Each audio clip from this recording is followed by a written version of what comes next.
Hi YouTube, it's me Roman. Today I'm going to show you how to make a xylophone out of wood. I made one yesterday. I think it works quite well, just like picking an instrument, and then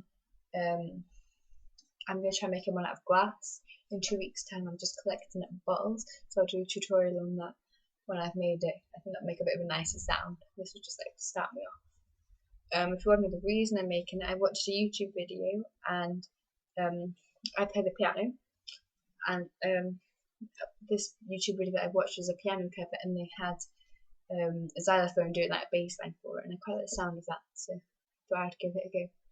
Okay, so I'm just gonna move now and put my xylophone in my place, and then we'll get started. Okay.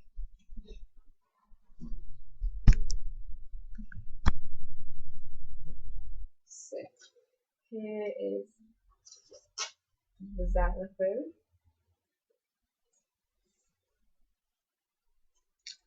And one of these like little button things, I don't really know what you'd call them, like to hit it with.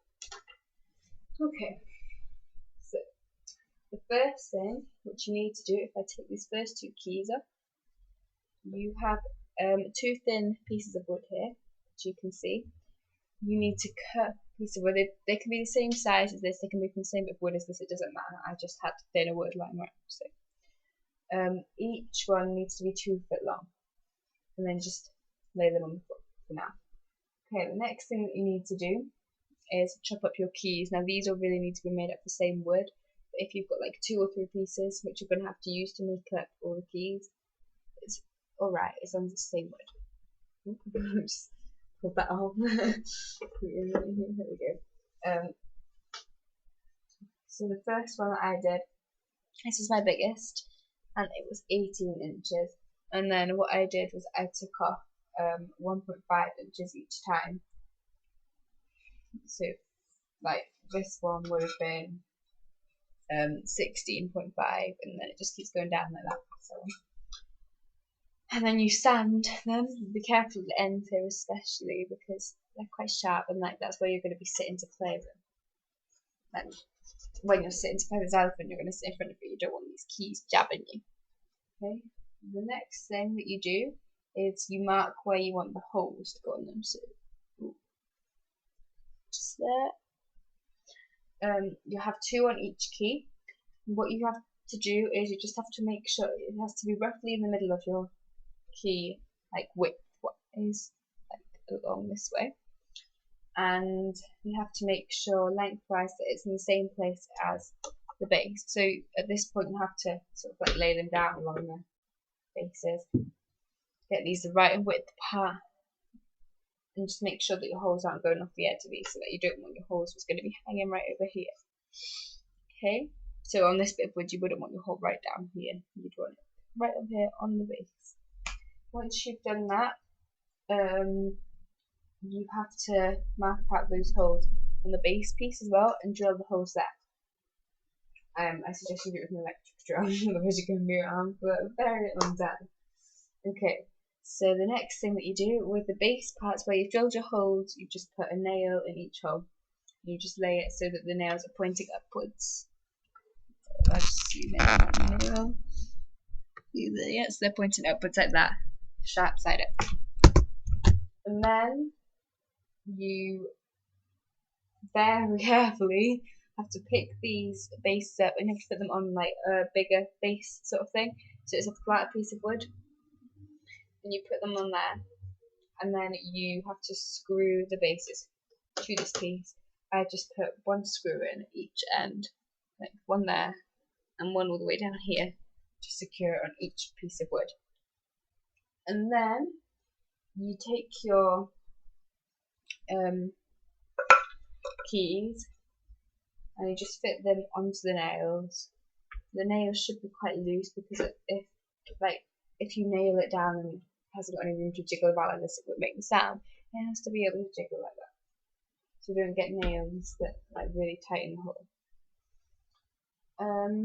Then we're going to make like the button things.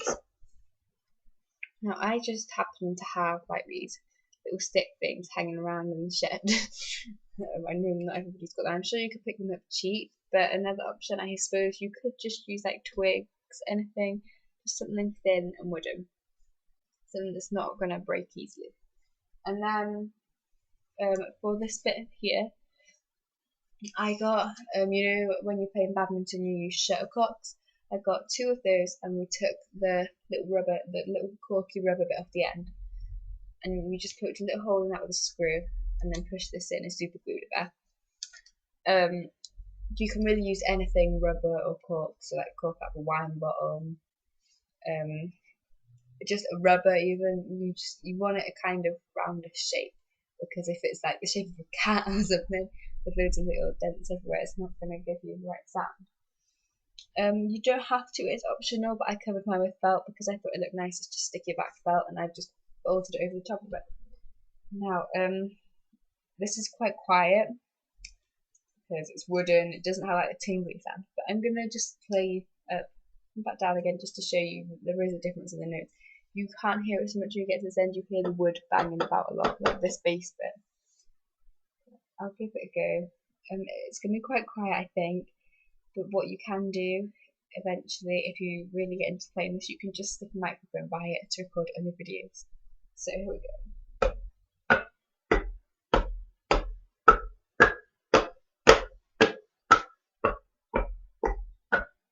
Now I was hitting it quite hard, then I know you could hear the wood underneath rattling around a lot.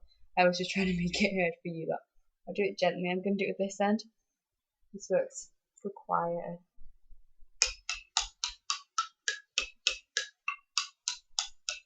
And if you're going to like brush up it, you know, when you kind of go like that, I suggest you do it with this end rather than the cork end, because it doesn't sound as good with that end. So just kind of go.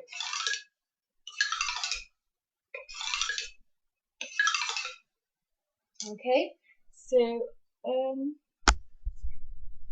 yeah, I'll just move this again so I can sit back over here.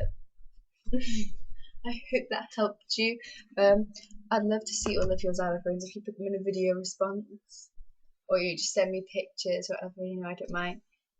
I'd love to see them if you make something. Just send me a picture or video in some way. Okay. Don't forget to comment and subscribe. Thanks for watching. Bye.